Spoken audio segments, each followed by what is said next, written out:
देखिए, इसके दो बिंदु हैं। आप यदि समझते हैं कि टफ डिसीजन लेने से ये लोग पूरी तरह से शांत हो जाएंगे, तो आपकी धारणा गलत है, क्योंकि ये अंतर्राष्ट्रीय षड्यंत्र है। 2014 के बाद जो एनजीओज को यहाँ आना पैसा शुरू हुआ, 58,000 करोड़ का पैसा आया है। किस लिए आया भाई?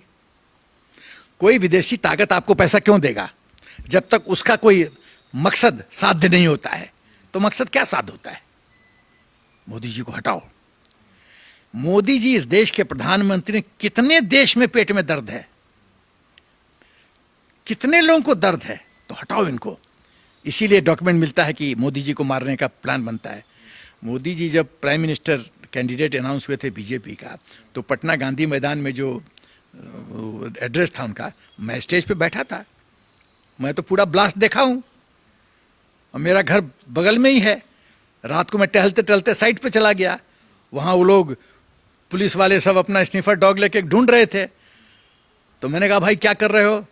बोला, सर जहां मोदी जी बैठे थे वहां से मुश्किल से 15 गज पे 2 बम और निकला है, यदि वो बम ब्लास्ट होता तो सवाल ये है कि यहाँ लोग मनमानी कर रहे हैं और देश को कमजोर कर रहे हैं, और इनकी जो सोच है गजवाए हिंद की, इस्लामिक स्टेट की, ये देश के लिए खतरनाक है।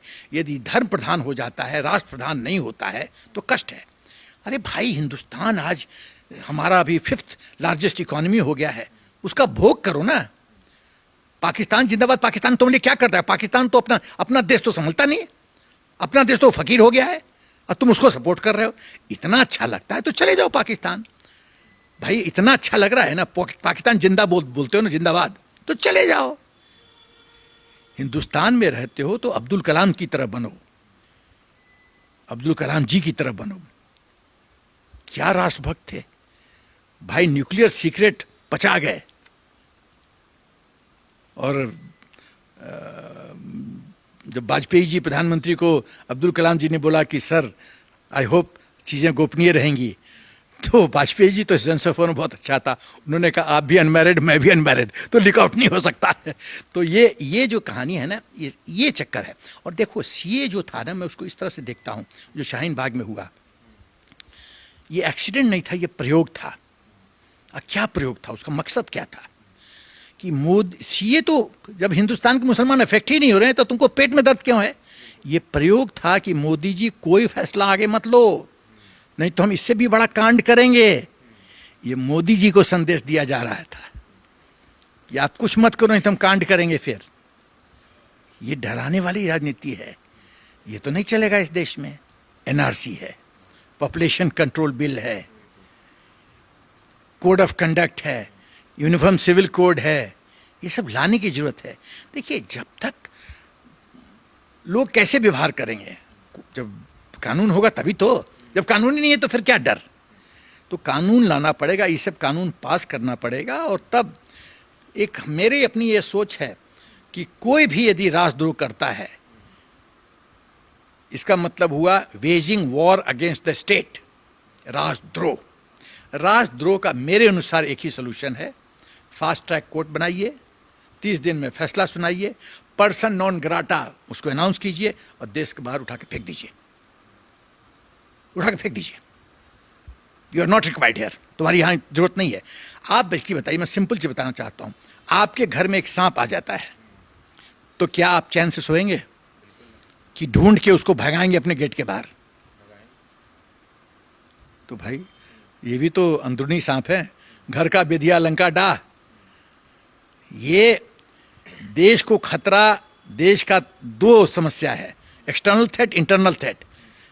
एक्सटर्नल थ्रेट तो आर्मी संभाल लेगी, आर्म फोर्सेस संभाल लेगी। इंटरनल थ्रेट, घर के अंदर रह के जो डसते हैं वो ज्यादा खतरनाक हैं। बॉर्डर पे तो हम जानते हैं वो पाकिस्तान का बंकर है, वहां से फायर आया तो हम ठोक देंगे, लेकिन घर के अंदर जो है, किसी के माथे पे तो नहीं लिखा हुआ है कि वो पीएफआई का सदस्य है, तो क्राउड में मिंगल करके बॉम्ब छोड़ देगा, 50 लोग मर गए।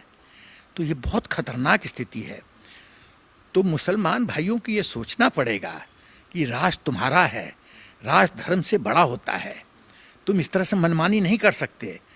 और जैसे न्यूटन ने कहा था, every action has got a equal and opposite reaction.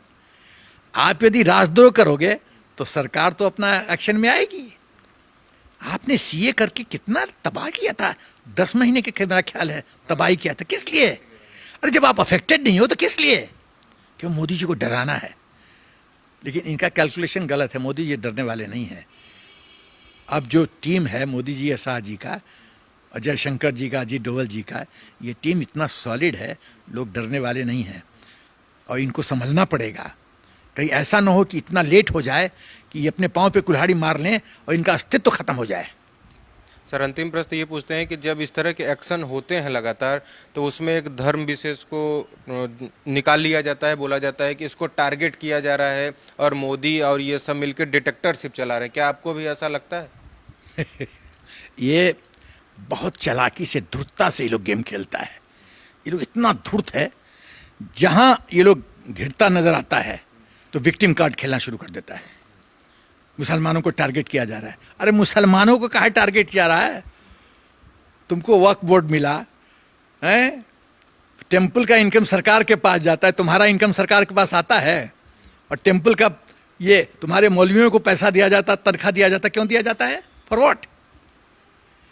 जिस मदरसा में तुम बच्चों को जिहादी बनाते हो उसके लिए सरकार तुमको पैसा देती है। वारे देश, वारे देश।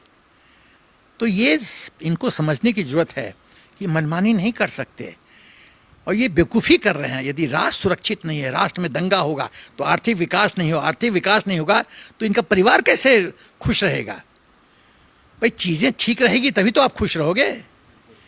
तो ये तो मेरा ख्याल है, ये तो वो जो एक सेंट था ना, जो एक पेड़ पे बैठा था और उसी का डाल काट रहा था, वही कर रहे हैं ये। और इसका परिणाम इनको भुगतना पड़ेगा। यदि ये बुद्धिमत्ता का परिचय नहीं देंगे तो इनको भुगतना पड़ेगा। मैं ये कर रहा हूँ। और यदि पीएफआई और ऐसे ऐसे संगठन समझते हैं कि आर्म्स ट्रेनिंग दे के यहाँ गृहयुद्ध करके ये लड़ाई जीत जाएंगे, तो मैं यही कहूँगा कि आप गलत रास्ते पे चल रहे हो, आप सफल नहीं होगे। बहुत छोटा सा प्रश्न है मेरा, क्योंकि आपसे मैं हर बार सॉल्यूशन जानता हूं, तो इस बार भी मैं पूछना चाहूँगा कि मान लीजिए कि अगर सीए लागू किया गया या एनआरसी की बात छेड़ी गई और उसके बाद फिर इसी तरह के आंदोलन हुए, तो क्या एक्शन सरकार को लेना चाहिए? इसका क्या सॉल्यूशन है? मैं एक छोटा सा उदाहरण देता हूँ। चाणक्य जा रहे थे, चाणक्य तो मैंने उनके ऐसा मैंने कूटनीतिक विश्व में नहीं देखा है। चाणक्य जा रहे थे तो बबूल का एक कांटा उनके पैर में चुभा। तो चाणक्य तो छोड़ने वाले थे नहीं, तो उन्होंने कहा कि इस बबूल के पेड़ को मैं खत्म कर दूंगा। तो उन्होंने डाली नहीं काटा, पत्ता नहीं तोड़ा, उन्होंने उसके जड़ में मध डाल दिया। अब चींटी आए, चींटी मध के चक्कर में खाते गए, जड़ पूरा सुखा दिया, पेड़ ऑटोमेटिकली गिर गया। मेरा कहने का तात्पर्य है, जब तक आतंकवादी संगठनों को जड़ से खत्म नहीं किया जाएगा तब तक ये देश शांत रहेगा। जब तक टेरर फंडिंग नहीं रोकी जाएगी, जब तक इंटेलिजेंस के माध्यम से ये कौन है टीम, उसमें लीडर कौन है, हर एक डिस्ट्रिक्ट स्टेट लेवल पे, डिस्ट्रिक्ट लेवल पे कौन कौन लीडर हैं। पटना में, बिहार शरीफ में, मतलब राज्य सरकार के नाक के नीचे पीएफआई फ्लरिश कर रहा है और ट्रेनिंग दे रहा है और डॉक्यूमेंट बना रहा है 8 पेज का कि कैसे कैसे टारगेट करना है देश को, और कुछ नहीं। इसका मतलब क्या? इंटेलिजेंस एजेंसीज मुख्यमंत्री जी को ब्रीफ नहीं कर रहे हैं? और ब्रीफ कर रहे हैं तो चुप क्यों बैठे हो? जब इशरत जहान को बिहार की बेटी कहा जाता है तो ये तो बहुत ही खतरनाक स्थिति है। इशरत जहान बिहार की बेटी हो गई, जो आतंकी है, जो मोदी जी को मारने के लिए हायर किया गया था, सुपारी दिया गया था। तो ये जो है, आपको पूरी टीम को, स्ट्रक्चर को आइडेंटिफाई करके उसको खात्मा करना पड़ेगा, उसको देश के बाहर फेंकना पड़ेगा या कानूनी तरीके से सजाए मौत देनी पड़ेगी। क्योंकि आप वो जो एचएम का बंदा था, हिजमुल मुजाहिदी का था, कैसे बार्गेन हुआ? क्योंकि वो जेल में था, तब लोगों ने बार्गेन किया। छोड़ो, यदि वो जिंदा नहीं होता जेल में, बार्गेनिंग नहीं होती। हम लोग इनकम टैक्स का पेयर इनको बिरयानी खिलाने में क्यों खर्चा करें? 30 दिन में न्याय करो, खत्म करो कहानी। दूसरी बात, तीसरी बात कि इनको लीडरलेस करना है, इनके सब बैंक अकाउंट फ्रीज करने हैं, टेरर फंडिंग इनको रोकना है। और हवाला, कैश आता है हवाला के माध्यम से, हवाला हम भी मतलब इंटेलिजेंस का सरकार नहीं जानती है कौन कौन हवाला ऑपरेटर हैं। चुपके से उनसे इंफॉर्मेशन लो, कितना माल किसके पास आया, पकड़ो फिर। भाई आज जब 15 स्टेट में रेड हुआ 1 से 5 बजे सुबह तक, पकड़े गए ना लोग 106, बैंक अकाउंट वगैरह फ्रीज हो रहा है ना। तो इस तरह से इनकी शक्ति क्या है, किसी भी आतंकी का शक्ति क्या है, टीम वर्क, पैसा, इक्विपमेंट, ट्रेनिंग, फाइनेंशियल सपोर्ट विदेश से, यही है ना। इसको ध्वस्त कर दो, ध्वस्त कर दो, फिर कैसे लड़ेंगे ये, कैसे लड़ेंगे। उसके बाद ये जो लोग तुष्टीकरण के राजनीति में, अभी देखो, अभी पीएफआई के रेट में देखो, कुछ पॉलिटिकल पार्टी उछलना शुरू कर दिए, मुस्लिम के साथ अन्याय हो रहा है, ये पॉलिटिकल वेंडेटा शुरू हो गए, क्योंकि उसको खुश करना है, क्योंकि वोट लेना है।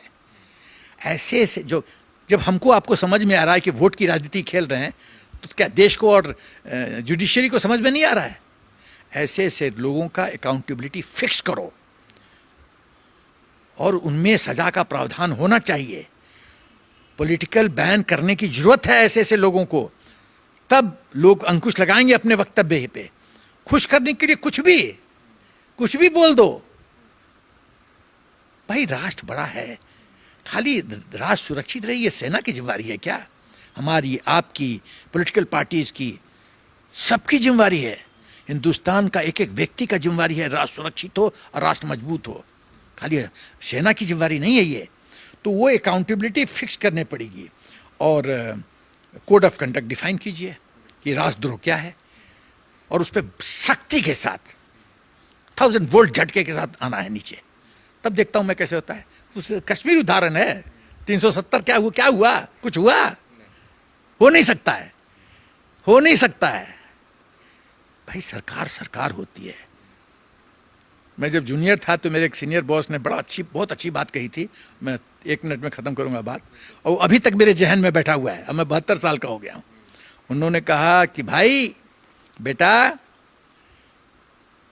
आर्मी एक बुलडोजर की तरह है, तुम कितना भी फन्ने खा हो, यदि आर्मी से पंगा लिया सीनियर बॉसेस से, तो बुलडोजर चलेगा तो तुमको ध्वस्त कर देगा।